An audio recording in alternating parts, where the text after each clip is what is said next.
Welcome to CBC Windsor News at 6. I'm Meg Roberts. Thank you for spending part of your evening with us tonight. A worker who fell 43 meters from the Ambassador Bridge is expected to survive. We have new details tonight. Plus, Windsor has seen an uptick in the amount of tech jobs, the largest percentage of growth in all of Canada. And a big pro wrestling weekend is upon us. Slammiversary hits St. Clair College. Well, officials have launched an investigation after a man fell off the Ambassador Bridge last night. Windsor's harbour master confirms the man is Canadian. The CBC's Dale Molnar has the story of the daring rescue. He's swimming! He's swimming! This was the scene captured by people in Detroit moments after the man fell into the river. Video posted to Facebook shows the frantic moments. People quickly alerted the crew of the J.W. Westcott, who jumped into action to rescue him. They got to him and pulled him into safety within 2 minutes. His eyes looked like they were a little dilated to us, and he was really dazed and confused, but I didn't see any blood or anything like that. The force did rip his clothes off of him, though. He had his shirt on, but his pants had been pulled all the way around his ankles, and his work boots were still on. Sam Buchanan says the man was conscious and talking. I'm hoping that he's just okay and shaken up. Again, he kept asking me, what happened to me? I said, you fell off a bridge. The man was taken to Detroit Receiving Hospital by firefighters. Officials with the Michigan Occupational Health and Safety Administration are trying to find out how this happened. A spokesperson says they can't provide information on an open investigation. The Ontario Ministry of Labour is not investigating, but reports the man works for AC Metal. It's a metal fabricating firm in Oldcastle. He was working on this platform, but it's not known what he was doing on the bridge. The bridge company only described the firm as a contractor. Windsor Harbour Master Peter Barry confirms the man is Canadian. He can't believe the man survived the 43-meter fall. It's an absolute miracle that he survived. Of the years that I've been here, or 14 years, I've never had a person fall off the bridge and survive. 2 men have fallen from the bridge while working in recent memory, and both were killed. Michigan safety officials fined 4 companies more than $100,000 in connection to a worker's death in 2012. Officials found the companies violated a combination of 29 rules. All of them were classified as serious violations. Investigators say it could take several weeks or months to complete their report on how this worker fell. Dale Molnar, CBC News, Windsor. Police are sharing a picture of a van believed to be used in a machete attack. Investigators are now saying the victims were targeted. This is the photo that police are sharing. The attack took place Wednesday morning at Langlois in Wyandotte. Police say there were 3 people inside this van.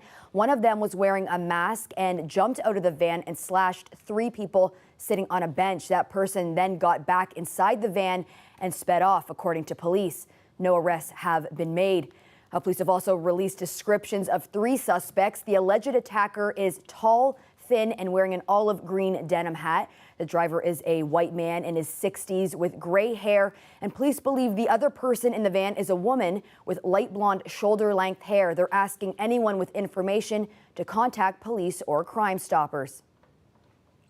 Auto or agriculture, those might be industries you associate with Windsor, Essex, but over the years, the region has started to establish itself as a tech hub as well. The CBC's TJ Deere shares with us the results of a new report that backs up the boom. Windsor is known as the automotive capital of Canada, but whenever the industry looks fragile, so does the future of the city. This leader in Windsor's tech space says Windsor would do well to diversify its economy. Auto is our bread and butter. It probably will be our bread and butter forever here. But there's certainly opportunities for us to invest in other sectors and add them to the mix. Windsor's tech industry was struggling last decade. Workforce Windsor Essex crunched data from Statistics Canada and found that 133 tech jobs vanished from the region between 2010 and 2016. Among the downsides, talent being lured elsewhere by better compensation packages. The revenue that a company can make from a typical tech employee in Windsor is not the same kind of revenue that a global corporation like a Google or a Microsoft or an Amazon can generate from that same worker. Another challenge facing Windsor's tech industry is American investment. As part of the CHIPS and Science Act, $10 billion is being invested in regional innovation and local tech hubs. This is something we have to be mindful of now, is how do we compete on that front? That means, supporting our technology hubs, our innovation centers. But Windsor is winning in Canada. According to a report, Windsor's tech workforce increased by 28% from April last year to March this year, the largest percentage growth in the country. The city also saw a net gain of 391 employed tech workers in that time. Some of Windsor's upsides include good internet connectivity and easy access to Detroit. Pilon says Canada, and by extension Windsor, is more of a draw compared to the U.S. because of more favorable immigration policies. The border advantage also means people live here while working in Detroit. Right now, we are not thinking to move anywhere outside of Windsor. Vigneshwaran Ganesan arrived in December 2020, eventually getting a job not in Windsor, but across the river. We did a lot of research, and then we found out Windsor is one place where we can settle down and then work in Detroit. And as soon as when we moved, we found out it's good, and immediately we booked a house to settle down. We've got the digital nomad, knowing that people can kind of live anywhere and bring their job with them. For Ganesan and his family, even his parents, their future is in Windsor. TJ Deere, CBC News, Windsor. Those new tech workers will be buying homes in a somewhat more settled market. Real estate is cooling off after a turbulent past 5 years. The median price for a single-family home is down 11% compared to this time last year. That means an average home is about $540,000. These latest numbers are from Royal LePage. They've been released as the Bank of Canada hiked interest rates this week. Phil Soper is the CEO of Royal LePage. He's called Windsor the shining star of the real estate market. We'll get to that in a moment. We want to start by talking about the impact of the rate hike. So, Phil, what kind of effect will this recent rate hike have on sellers and on buyers? Well, interestingly, because it's buyers that have to borrow the money, it doesn't appear to have deterred them at all. Sellers, on the other hand, seem to have been spooked just a little. We've seen the number of new homes coming on the market for sale drop again. They were low through the early part of the year. Then the Bank of Canada paused its rate increase program. They leapt up during that period, and when the bank started to raise interest rates again, twice now over the last 4 or 5 weeks. It's impacted sellers. So buyers are still chomping at the bit. We've seen constant rate hikes from the Bank of Canada. What's been the impact on the market compared to a year ago? A year ago, it was exactly the opposite. We were coming out of a period of absolute irrational exuberance. People were putting way too much focus on their homes and on real estate. And it wasn't just multiple offers, it was crazy multiple offers, 30, 40 registered offers on a property. And my team across the country had real difficulty pricing properties. It was really stick your finger in the wind, put a price on it that made sense a few months ago, and then let the market be the judge. And it came abruptly to an end when all the dire economic news, or forecasts, I should say, came out at the end of March in 2022, a little over a year ago now, predictions of recession, spiking unemployment, and a crashing real estate market. Of course, none of that came to bear, with the exception that home prices themselves definitely did drop, and the number of off that pandemic peak, and the number of homes trading hands, while it was cut by a full third in most parts of the country. Windsor Essex has seen prices jump over the last few years, and as you know, for a long time, it's been known as the place where you can get into the housing market at a lower cost. So what's happening now?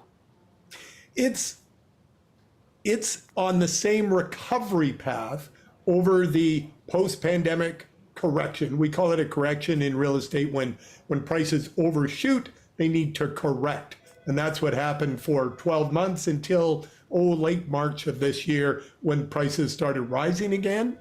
It's been a little slower in Windsor Essex than it has been in, say, the GTA. But that would be the same for, say, the Cambridge, Kitchener-Waterloo area, Belleville, Kingston. Some of our Ontario cities, mid-sized cities that saw the biggest leap during the pandemic are recovering, or prices are increasing at a slower pace than, say, Toronto or Ottawa.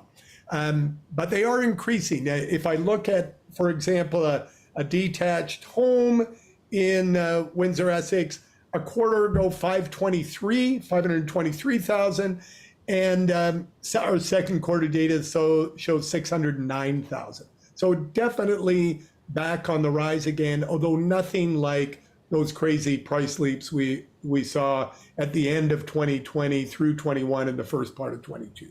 Nothing like that. Well, thank you so much for taking the time to chat with us tonight. That's Phil Soper with Royal LePage.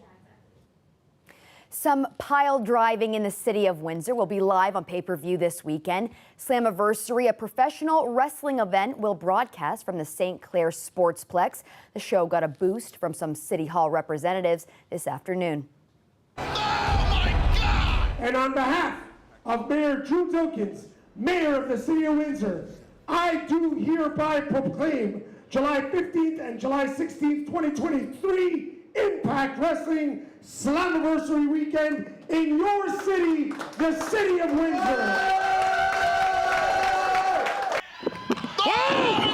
Takes out Bully Ray! What a great wrestling town Windsor, Ontario is.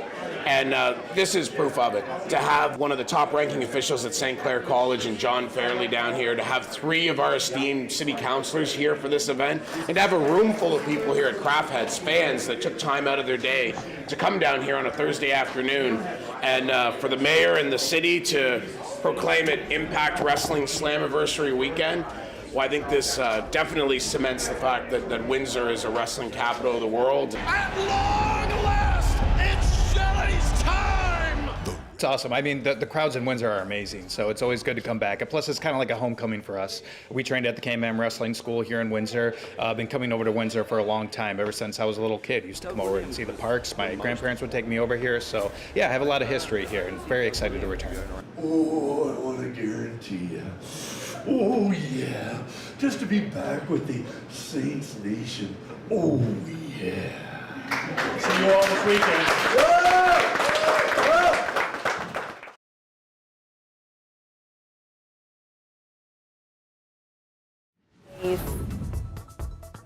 Looks like it could be a fun time out there this weekend. Here's a look at the tower cam. A little cloudy, not too bad. Environment Canada has confirmed, though, at least one tornado touchdown in the Ottawa area this afternoon. One person has suffered minor injuries and dozens of homes were left damaged. CBC's we'll head to Colette just after the break.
Environment Canada has confirmed at least one tornado touchdown in the Ottawa area this afternoon.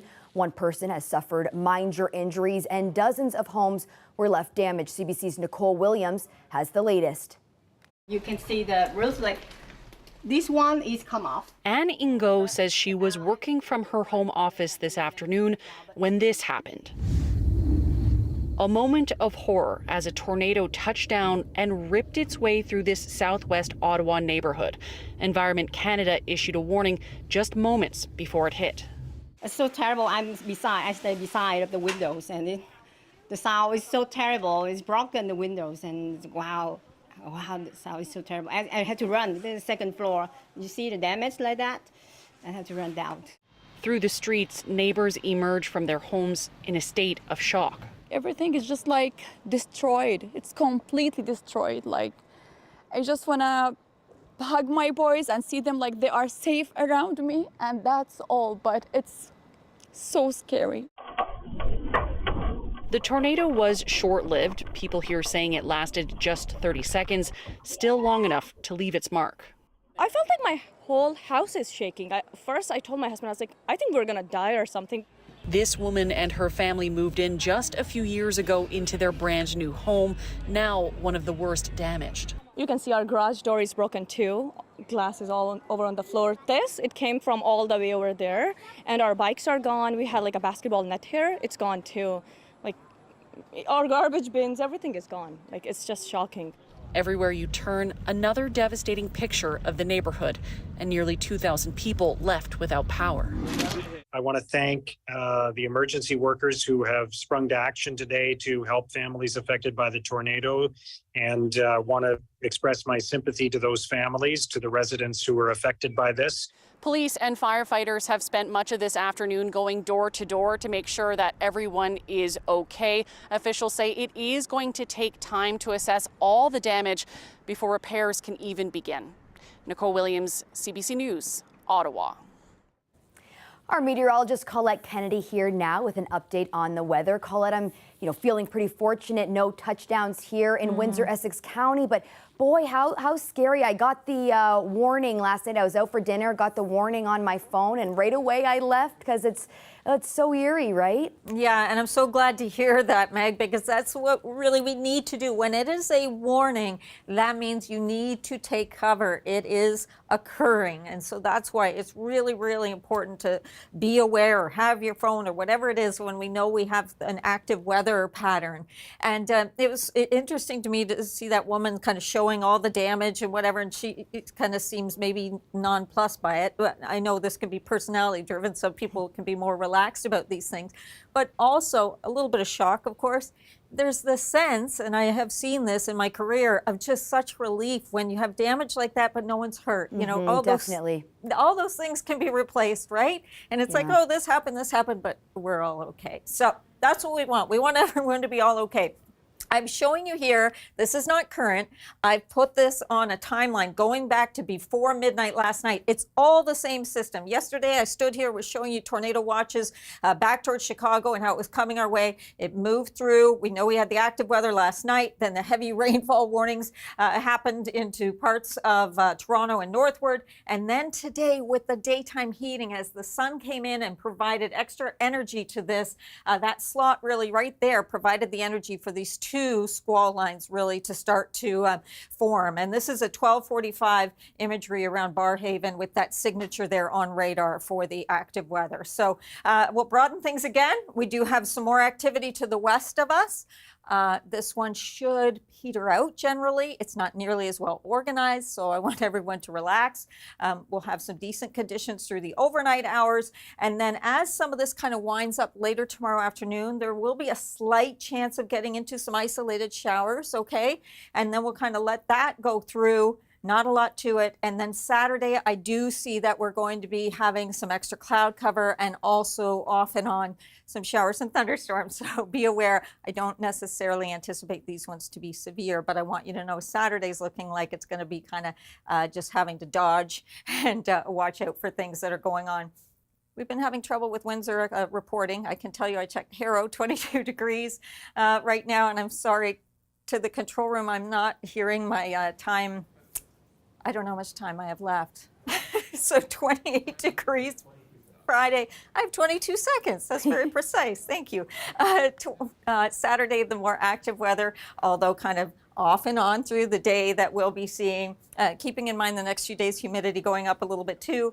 Sunday, I put a chance of showers in. I still think we'll be dealing with some cloud cover, but it might be the better of 5 seconds of the 2 weekend days, and then Monday. So it's an up and down kind of active pattern, but nothing is organized, Meg, as what we have just experienced and what they're still experiencing in southern Quebec right now.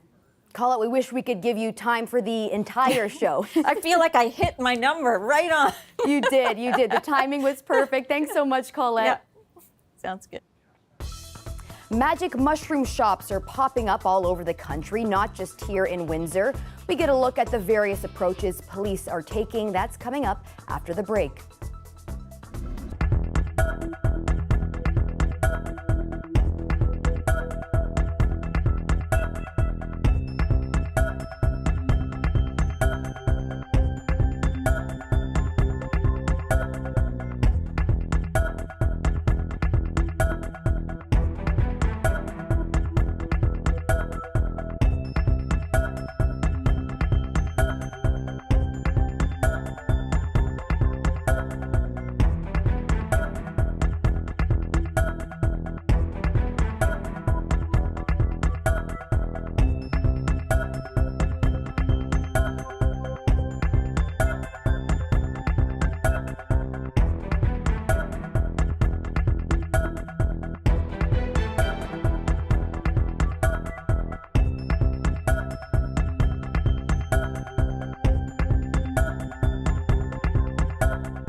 A tentative deal has been reached in the BC port strike that's halted shipments for nearly 2 weeks. It comes after a federal mediator proposed recommendations to end the labor dispute between longshore workers and their BC maritime employers. About 7,500 dock workers walked out on July 1st, halting cargo in 30 BC ports, including Canada's busiest in Vancouver. The union had been pushing for higher wages and protection against contracting out work and automation. The city's Board of Trade estimates around 6,300 shipping containers are stuck aboard ships waiting to be unloaded, and the dispute has been costing at least $500 million a day in disrupted trade. The 4-year deal has to be ratified by both sides, so details are not being released at this time. Last week, magic mushrooms made headlines here locally. That's after a downtown Windsor shop was raided by police. Fun Guys has already reopened its doors. This activity not just happening here in Windsor. Shops are sprouting up all over the country, but ways in which police are dealing with the illegal dispensaries appear to vary. The CBC's Travis Danraj reports. Tuesday was opening day for the first Fun Guys dispensary in Quebec. Montreal police were ready. The dispensary raided, 4 arrested. The investigation is going to be ongoing, and the accusation might follow. While that Quebec raid went down, in Ontario, 11 locations remained open. If the police wasn't going to let us operate, then we wouldn't be here today, right? They would completely shut it down. Toronto police have seized product in the past, but never forced stores to close permanently. A police spokesperson telling CBC News cracking down on other street drugs that could kill is a bigger priority. It's really not a drug. It's really medicine for the mind, body, heart, and soul. Like, this can help people. The production, sale, and possession of hallucinogenic drugs are illegal in Canada. There are few medical exemptions, but those require special permission from Health Canada. It is actions like these stores, which is really a form of civil disobedience, that move the ball forward. This lawyer has advocated for the decriminalization of psychedelics and expects the battle to hit the courts in the coming years. There are real constitutional issues around medical access. It's really just a matter of time until we have more reasonable laws. This neuroscience researcher is conducting a medical trial of the use of small doses of psilocybin, the hallucinogen in magic mushrooms. Microdosing could be helpful with depression, anxiety, PTSD, eating disorders, OCD. The list goes on. He says psilocybin's growing popularity requires a focused strategy. The way to do it is through harm reduction. So yes, training for individuals who want to sell these substances, and also training and education for people who want to purchase these substances. As sporadic raids continue across the country, there's a push for more research funding. Psychedelics, say some scientists, could one day become a proven and potent medication with the potential of helping millions. Travis Danraj, CBC News, Toronto. The city of Brampton is the self-proclaimed cricket capital of the country, and now it will be put on the world stage, hosting the global T20 Canada Cricket Tournament. So it's not just a great opportunity for us to learn from them, but also a great opportunity for us Canadians to showcase our talent and our skills and show the world that we are quite as good cricketers as all the other cricketing nations are.